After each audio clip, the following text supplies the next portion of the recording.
Hi అండి. అందరికీ నమస్కారం. ఈరోజు మరొక మంచి వీడియోతో మళ్ళీ మీ ముందుకొచ్చేసానండి.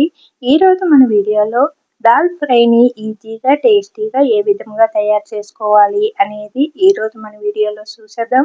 మరి నేను ఏ విధంగా తయారు చేస్తాను, దీనికి ఇంట్లో ఏమేమి వాడాను అనేది కూడా ఇప్పుడైతే చూసేద్దాం. ఇలా చేసిన ఈ దాల్ ఫ్రై 2-3 రోజులు నిల్వ ఉంటుందండి.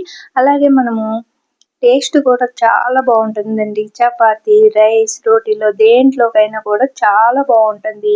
ఇలా చేసి తిన్నారనుకోండి, ఈ టేస్ట్ని అస్సలు మర్చిపోలేరు అండి.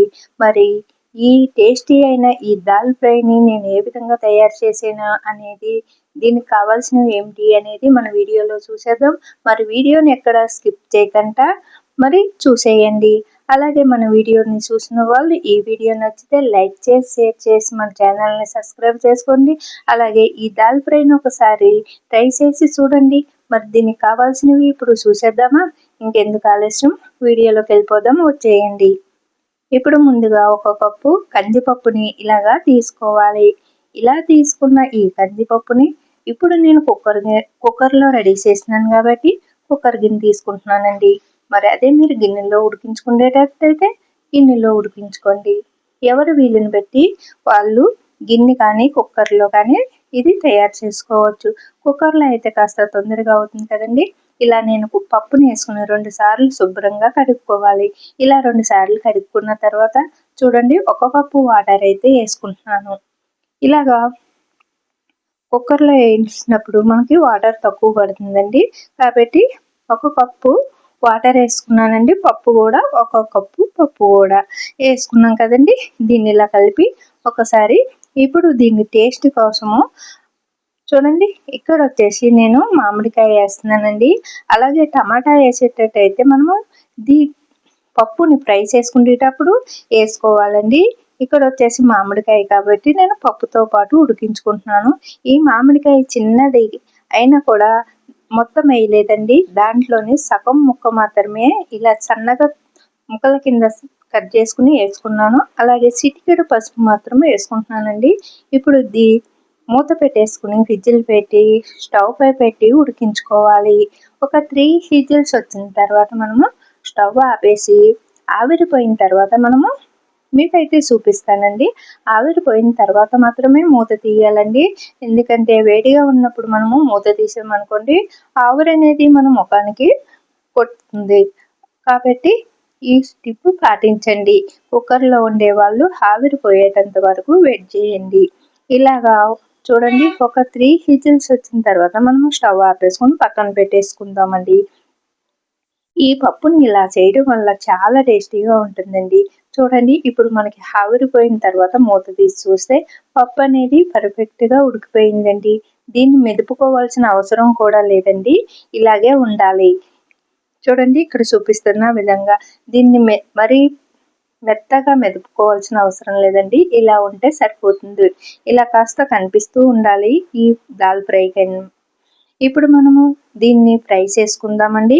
అలాగే దీనికి ఏమేమి కావాలి అనేది కూడా మనము వీడియోలో అయితే చూసేద్దాము.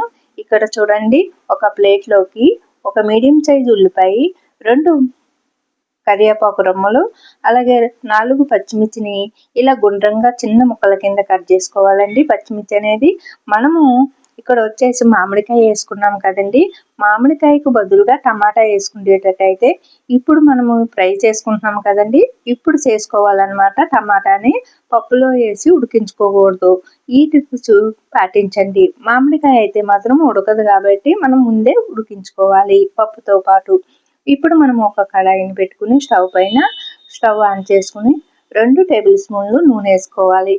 దీనికి నూనె అనేది ఎక్కువ ఉంటే బాగుంటుందండి. ఇలాగా 2 టేబుల్ స్పూన్లు నూనె వేసుకుని వీటెక్కిన తర్వాత పచ్చిమిర్చిని, కరివేపాకుని వేసి వేపించుకుని, అలాగే ఉల్లిపాయ ముక్కలను కూడా వేసి దూరగా వేపించుకుందామండి.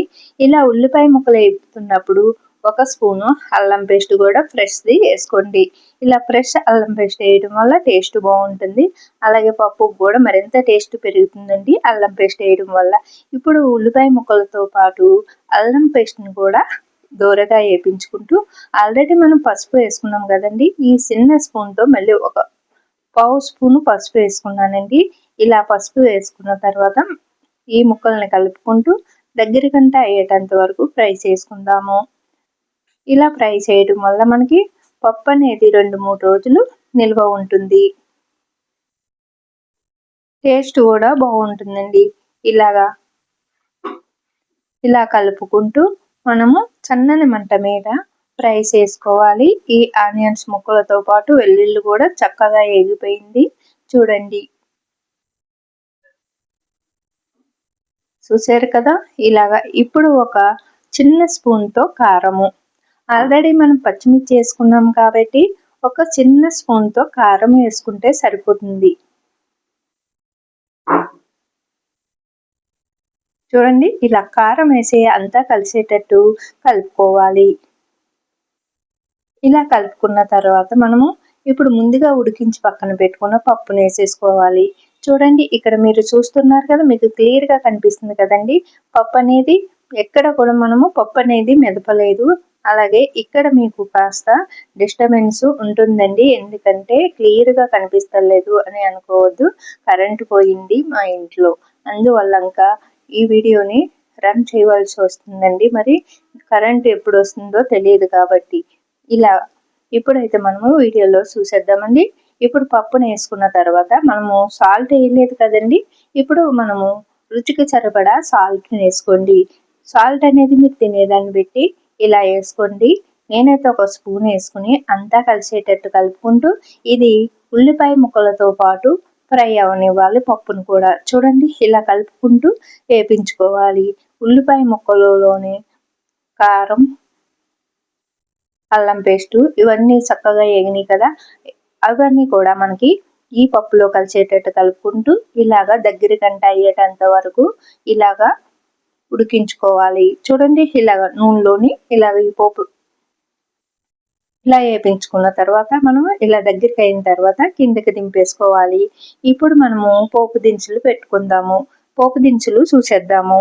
దీనికి ఒక 2 ఎండుమిర్చి, 4 వెల్లుల్లిపాయలు మొయ్యిగా దంచి తీసుకోండి. 2 రెమ్మల కరివేపాకు, 1 స్పూన్ ఆవాలు, 1 స్పూన్ జీలకర్ర ఇలా తీసుకోండి. ఇక్కడ చూపిస్తున్న విధంగా. ఇంకా ఎండుమిర్చిని సిదుపుకోవాలి అని మీకు అనిపిస్తే సిదుపుకోండి, అంటే తుంచుకోండి, లేదంటే అలానే డైరెక్ట్గా వేసుకోండి.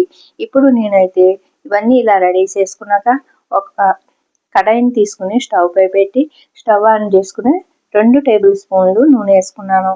నూనె వీటెక్కిన తర్వాత నేను ఫస్ట్ చల్ల మిరపకాయలు వేపించుకుంటున్నానండి. వీటిని ఉప్పులో మిరపకాయలు అని కూడా అంటారు. మనకి పప్పులో కానీ పప్పుచారులో కానీ ఈ మిరపకాయలు చాలా టేస్టీగా ఉంటాయి. నేను వచ్చేసి ఇక్కడ 2 మిరపకాయలు వేపించుకుంటున్నానండి ఈ పప్పులోకి. ఇది పోపు పెట్టడానికి కాదండి, ఇది మామూలుగా మనం తినేటప్పుడు నంచుకోవడానికి అన్నమాట. చూడండి, వీటిని దూరగా వేపించుకుని ఒక ప్లేట్లోకి తీసేసుకుందాము. ఇది ఆప్షన్ ఏం కాదండి, ఉండాలనేది ఏమి లేదు, ఇది ఆప్షన్ మాత్రమే. ఇవి లేకపోయినా మనం పప్పు టేస్ట్ అనేది చాలా బాగుంటుంది. వేగిన ఈ మిరపకాయల్ని ఒక ప్లేట్లోకి తీసేసుకుందాము. చూడండి, సన్నని మంట మీద చక్కగా వేపించుకుందామండి. చూడండి, ఇవి చాలా బాగుంటాయి. పెరుగన్నంలోకైనా, రసంలోకైనా, పప్పుచారుల్లోకైనా, దేంట్లోకైనా కూడా ఈ మిరపకాయలు చాలా బాగుంటాయి ఇలా వేపించుకుని తినడం వల్ల. ఇప్పుడు మనము ఇవి పక్కకు తీసేసుకుని అదే నూనెలోకి ఈ పోపు దినుసులన్నీ వేసి మనం పోపు పెట్టుకుందామండి. అలాగే ఈ పోపు దినుసులు అనేది ఒక్కొక్కటి వేయవలసిన అవసరం లేదండి. నేనైతే అన్నీ ఒకటేసారి వేసుకుంటాను. మీరు ఒక్కొక్కటి వేసుకోవాలనుకుంటే వేసుకోండి. ఇలా వేసిన తర్వాత మనము వీటిలన్నింటిని చక్కగా వేపించుకోవాలి. అలాగే మనము ఎల్లుల్లిపాయలని మొయ్యిగా దంచుకున్నాం కదా, అవి చక్కగా వేగితే ఈ పప్పుకి మరింత టేస్ట్ వస్తుంది. ఇలా వేగిన వీటిని స్టవ్ ఆపేసుకుని ఈ నూనెతో పాటు ఈ పోపు దినుసులన్నీ కూడా పప్పులోకి వేసేసుకోవాలి. ఇక్కడ చూపిస్తున్న విధంగా. చూడండి, చాలా బాగుంది కదా, కలర్ఫుల్గా. టేస్ట్ కూడా చాలా బాగుంటుందండి ఇలా చేసుకుంటే. ఈ పప్పు వచ్చేసి మనకి 2-3 రోజులు నిల్వ ఉంటుందండి. ఫ్రిడ్జ్లో పెట్టుకుంటే చాలా బాగుంటుందండి.